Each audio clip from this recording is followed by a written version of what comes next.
Saludos cordiales. En esta oportunidad quiero hablar sobre la asignatura de la identidad en el centro educativo, la actividad del tema 5, que habla sobre el compromiso del profesor como agente ético e identitario. Para ello, quiero responder a 4 preguntas que dicen así. Primera, ¿en qué consiste la responsabilidad ética e identitaria del profesor? Primeramente, debemos recordar que la acción del docente es de educar. No solo es una profesión la docencia, sino que es una vocación, ya que articula el proceso de enseñanza-aprendizaje con la convivencia, la práctica de valores, la práctica de lo que enseña.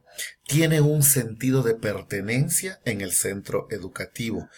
Esto lo hace con aprecio, con cariño, ya que se siente parte de él. En cuanto a su responsabilidad identitaria, su accionar es de ejemplo, autoridad y excelencia frente a todos los miembros de la comunidad educativa. Tiene un compromiso de practicar los valores que enseña con plena convicción y sabe que lo que hace, lo hace bien. Este es un sentido de pertenencia y, por supuesto, el ejemplo lo dará en su diario vivir. En la segunda pregunta me dice, ¿cuáles son los límites de la influencia del profesor en tanto partícipe de un ideario y el estilo educativo que le es propio? Mi respuesta es que creo que no hay ningún límite. El docente es un modelo para sus alumnos desde el primer día de clases.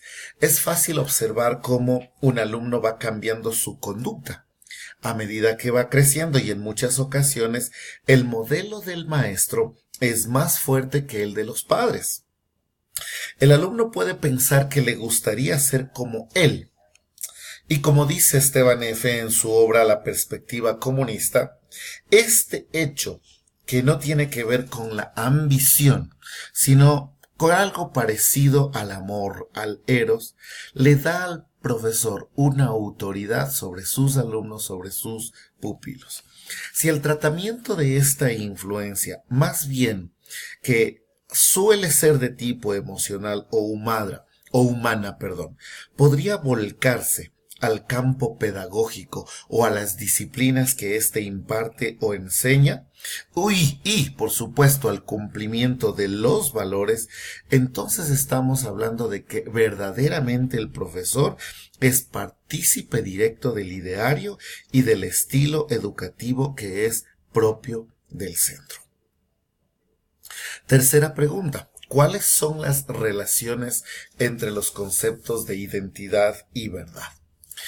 Pues recordemos que es identidad. La identidad se refiere a las ideas, a las creencias, a los valores que comparte, que siente, que manifiesta él en el centro educativo, o tal vez lo comparte con todos los miembros de este centro educativo.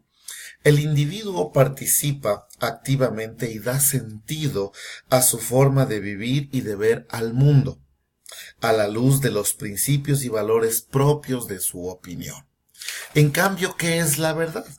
La verdad es lo que el docente incita a descubrir, incita a interpretar o a crearla a través de las más variadas y pertinentes metodologías pedagógicas. Aquí tiene que utilizar mucha creatividad y el ejemplo de esos valores hará que la verdad sea una de las prácticas más fuertes en la vida de un individuo. Como cuarta y última pregunta, ¿a qué se refiere Adams cuando afirma que un maestro hace de sus alumnos sacerdotes o ateos, plutócratas o socialistas, jueces o anarquistas, casi a pesar de sí mismo? La influencia de un profesor es tal que puede incidir directamente en las decisiones formativas de un alumno, casi hasta llegar a ser un individuo independiente. Depende de la ética y la formación del docente, la formación del alumno y de cómo el profesor pueda llegar a cada uno de sus estudiantes. ¿Cómo? Mediante su carisma, su cariño, su ejemplo, etc. Ahora, si hay una influencia fuerte en casa, como debe de ser, puede crearse un balance o un equilibrio en el cerebro del estudiante, o un desbalance o un desequilibrio también. ¿Cuándo? Cuando los principios del docente y los principios de sus padres son antagónicos. El niño en algún momento decidirá qué corriente adoptará de acuerdo al nivel de influencia de cada una de las personas que impactan la vida del alumno, del estudiante. Gracias.